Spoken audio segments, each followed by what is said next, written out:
రాహుల్ గాంధీ భారతదేశానికి ఎంత వ్యతిరేకమైనటువంటి బద్ధ శత్రువు అంటే పాకిస్తాన్ వాడు కూడా తలదించుకుంటాడు వీళ్ళ ముందు.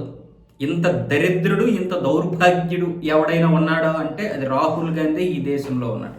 ఎంత దారుణం అంటే ఇప్పుడు ప్రపంచవ్యాప్తంగా ఇప్పుడు ఢిల్లీలో జరుగుతున్నటువంటి ఏఐ ఇంపాక్ట్ సమ్మిట్కి మంచి పేరు వస్తుంది. ఆ సక్సెస్ని భరించలేకపోతుంది కాంగ్రెస్. మా హయాంలో ఇలాంటివి ఏం జరగలేదు కదా, మేమేదో పథకాల పేరుతో ఫ్రీగా ముస్లింలకి, క్రిస్టియన్స్కి అందరికీ డబ్బులు ఇచ్చేసి దేశాన్ని నాశనం చేసేసి పాకిస్తాన్ని, బంగ్లాదేశ్ని పెంచి పోషిస్తే వీళ్ళేమొచ్చేసి దేశాన్ని అభివృద్ధి సాధిస్తారా, అభివృద్ధి చెందిస్తారా? ఇది ఎంతవరకు కరెక్ట్ అన్న విధంగా రాహుల్ గాంధీ నిన్న ఒక నిరసన చేపట్టాడు కదా. రాహుల్ గాంధీ ఆధ్వర్యంలోనే 15 మంది కాంగ్రెస్ కార్యకర్తలు ఏఐ ఇంపాక్ట్ సమ్మిట్కి వచ్చి చొక్కాలు విప్పేసి మరి వాళ్ళు నిరసన చేపట్టారు. ఎంత దౌర్భాగ్యం అంటే ఎవడైనా సరే, ఒక ప్రతిపక్ష నాయకుడైనా సరే, లేకపోతే ఎవడైనా సరే, బుద్ధున్నోడు, అన్నం తింటున్నాడు ఎవడైనా సరే, ప్రపంచవ్యాప్తంగా పేరుస్తున్నటువంటి ఇలాంటి కార్యక్రమం ముందు నిరసనలు చేపడతాడా? నిజంగా దేశభక్తి ఉన్నాడు అయితే వీడికి దేశభక్తే కాదు, కనీసం దేశంలో ఉంటున్నందుకైనా కృతజ్ఞత లేదు. ఇలాంటి వ్యధవలు ఈరోజు నిన్న 15 మంది వచ్చారు. అందులో ఒకడు తెలంగాణకి చెందినటువంటి నరసింహ యాదవ్ కూడా ఉన్నాడు.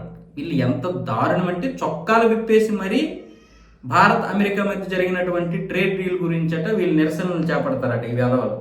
ఐవైసీ కార్యకర్తల్లో 4గురిని అరెస్ట్ చేసినట్లయితే పోలీసులు తెలిపారు. అరెస్ట్ అయిన వారిలో తెలంగాణకు చెందిన నరసింహ యాదవ్ కూడా ఉన్నారు. నిరసన వ్యవహారంలో ఐవైసీ జాతీయ అధ్యక్షుడు ఉదయ్ భాను చిప్ను పోలీసులు పార్లమెంట్ స్ట్రీట్ పోలీస్ స్టేషన్లో ప్రశ్నించారు. తాము శాంతియుతంగానే నిరసన చేపట్టామని ఉదయ్ భాను చిప్ అయితే అన్నారు. ఏఐ సమ్మిట్కు ఐవైసీ వ్యతిరేకం కాదని స్పష్టం చేశారు. ఏఐ సమ్మిట్కి వ్యతిరేకం కాకపోతే నువ్వు ఇక్కడికి వచ్చి ఎందుకురా ఇది చేస్తావు?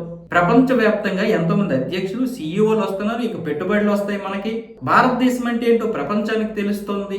ఇలాంటి పరిస్థితుల్లో ఒక ప్రతిపక్ష నాయకుడు ఇలాంటి వెధవల్ల పంపించి ఇలాంటి నిరసనలు చేపడితే ఇంకా దేశం ఏ విధంగా ముందుకెళ్తుంది? పాకిస్తాన్ వాడు, లేకపోతే అమెరికా వాడు, చైనా వాడు, బంగ్లాదేశ్ వాడు మన అభివృద్ధిని ఆకాంక్షించడం లేదు, అడ్డుకుంటున్నాడంటే ఒక అర్థం ఉంది.